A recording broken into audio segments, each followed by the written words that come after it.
Hey y'all, the theme this month is Perseverance. Perseverance. And we chose Dina's book, Blessed Life. You know, folks, you don't have to read the books to join in the conversation. Dina, you won this month's book selection, so tell the audience about this book. From the facts of life to living single, the Real Housewives of Atlanta, and Dancing with the Stars, Kim Fields has lived most of her life with people thinking they know her. Flattered and blessed, after 4 decades in show business, Kim says she finally understands the role she played on screen and off as a successful, outspoken African-American woman. Now at 48, she is ready to set the record straight. The book's overall message is one of empowerment. Kim talks openly and honestly about her life, her acting, faith, love, and her kids. Today, she feels she has it all and shares this in her book, Blessed Life, My Surprising Journey of Joy, Tears, and Tales from Harlem to Hollywood. Well, all right, Dina, great background. Ladies, are we ready to jump into this book? Yes. So grab your cups. It's time for The Tea.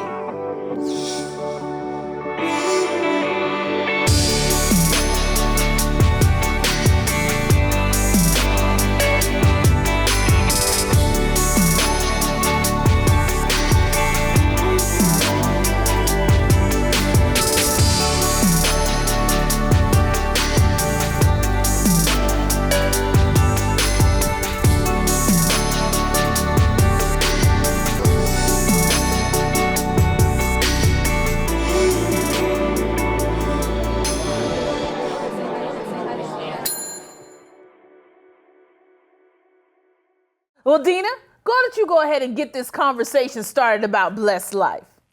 Well, the reason I thought this memoir by Kim Fields, an actress, would be an interesting one to talk about for the theme Perseverance is that, she was a child star and she's had this 40-year career and she's always worked. And you haven't really heard anything about her going to the dark side when you hear about child stars. She seems very normal. You don't hear about drug scandals and all that. And so it's fascinating to think how she managed to do that in Hollywood, growing up in front of cameras and with all that we hear about that goes on there. Exactly. Especially from that time. Yeah, because, having a good, strong support system, I definitely think that would have a lot to do with it. Oh, definitely. And reading her memoir, you see that her mother really was a great role model and instilled being secure in your own self really early on. There was a moment where Kim went into an audition with Janet Jackson at a really young age, under 10. And she came out and her mother told her, don't let anyone do that to you. Don't let anyone intimidate you or make you feel insecure about yourself. Go in there, show confidence, go in there and show them Kim Fields because you are the perfect you. And that's amazing advice. I think everyone can take that into their lives today. And imagine hearing that at the young age of maybe 6 or 8. So that's something that is really important. And I loved hearing her mother's voice come in so strongly. And I appreciated her mom because her mom represented so many different facets. Because not only was her mom was basically a child star herself. She had been in theater and had did all these things. So it's just even wonderful to see how she did aid her in being more independent, more sure of herself. So as mothers, how would y'all handle your daughters in these situations? Well, I think that she did an excellent job, and it's what you want to do ideally is build your child up and make your child know that they are capable, that they're more than enough, which is what I always try to do with Boogie and Woogie. But at the same time,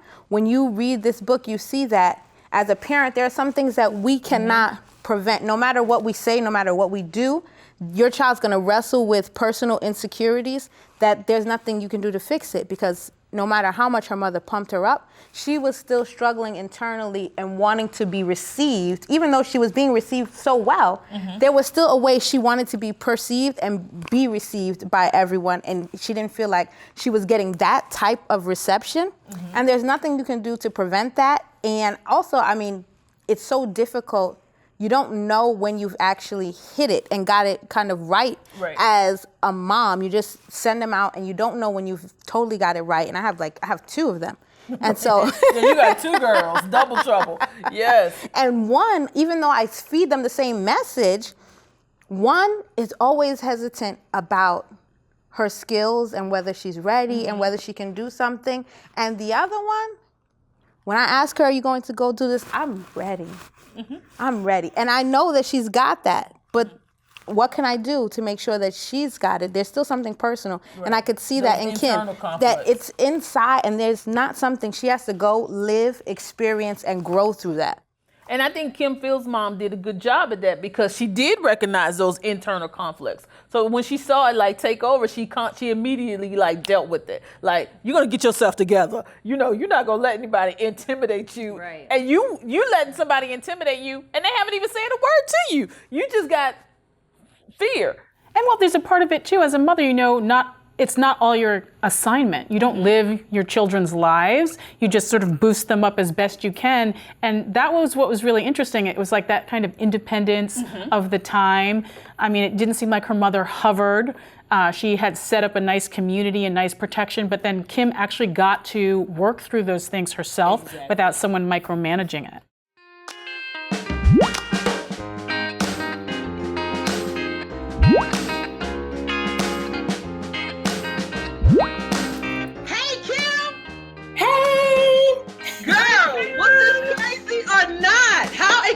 Are you?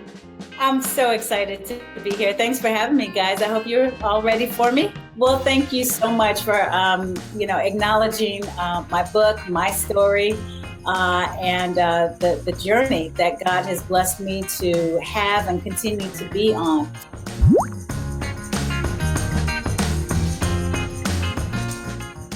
One thing I also appreciated about this book is that she talked about her faith and how her faith aided her in making other decisions.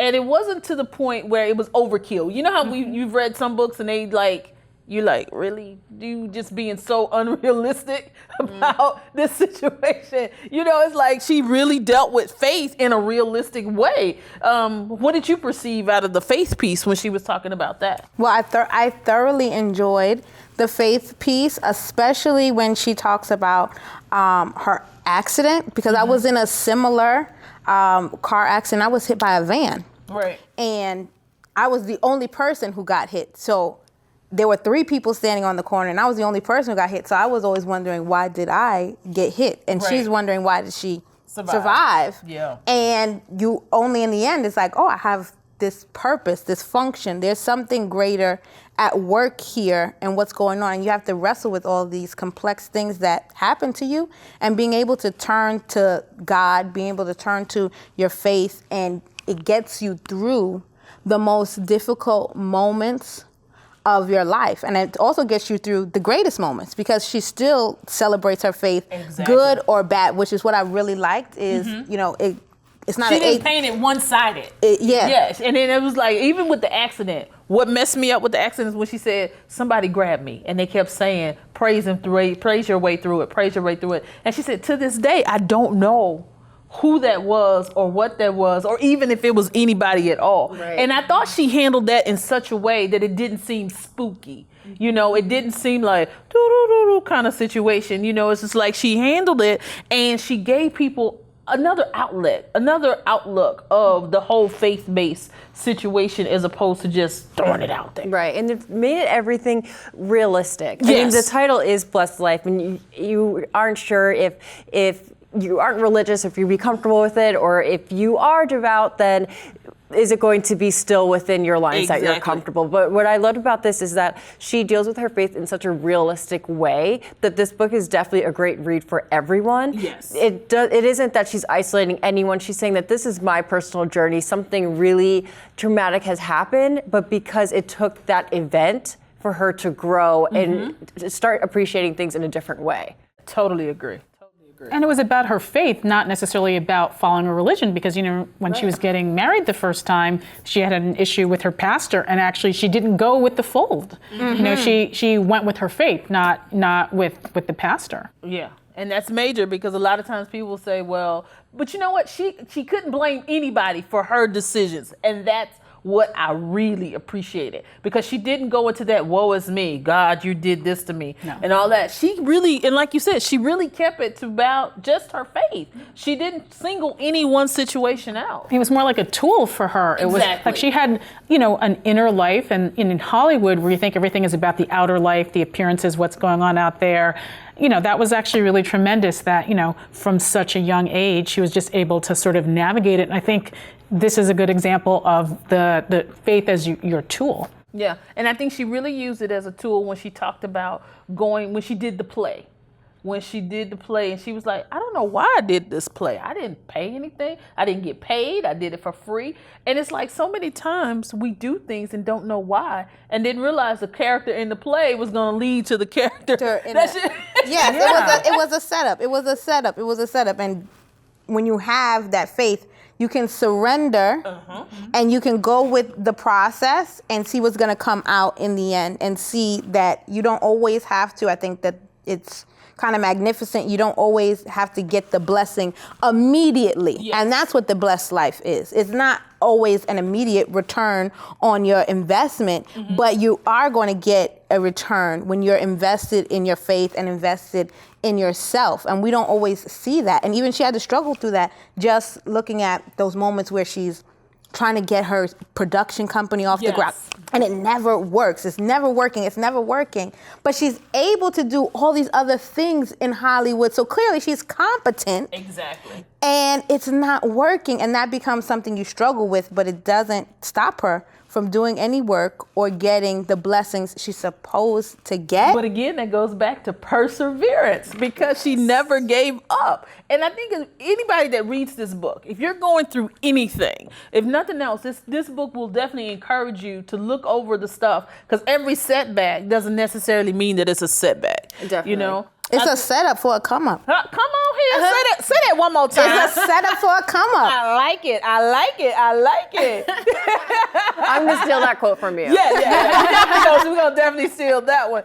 Because, and I think that's where overall, I think this book is definitely one of those that if you're going through anything and you're trying to accomplish anything, this book definitely encourages you to just keep doing it. Keep doing what you love. Don't give up. And I like that she set boundaries for herself, because even when she wanted to marry the other guy, what was the first guy that she wanted to marry? Y'all know, Jesse Jackson's son. When she mentioned that, and she said that he wanted to start his business. I'm in acting. There's no stability. So should I still be there? And it's like, again, she stood on her own ground. Right. And I think that is a tremendous feat for any woman, because you're basically saying you're giving up. But she never made choices. I mean, I think I made a lot of bad choices just emotionally. She didn't make choices based on her emotion. She was able to tap into a lot of logic and a lot of reasoning. And I would try that, and I'd be like, pros and cons, and make that list, and I'd tear it out. Now forget this. I love Johnny. Right. But you know what? And I think but as women, I think she made some decisions that a lot of women would not have made. They wouldn't have sat there and went with what made sense, the logical way. They would have followed their heart. But I admire that about her. It really shows that this memoir shows her. It's not, she's not playing into, I think this audience is going to want to see more emotional or romantic side of my life. She's really speaking her truth in that. In that, I love that she's logical and she wants to be scientific about things. I admire that. I want to be more like that in my own life. But I love that she has tools. Whether or not she's recognizing it at that point, Dina mentioned that faith is one of her tools. So even if someone's reading this and doesn't find themselves in that same set, this is also a great guide into someone's journey into how to find your own tools to get you through these traumatic events, or also whatever goals that you're setting, whether it's starting a company or hoping to get married down the line. It's been amazing to actually walk through her life with her. And she has such a great voice that comes through. Join the team. Get your friends in on the conversation. Who's telling your story? We are the T. The T. The T. The T.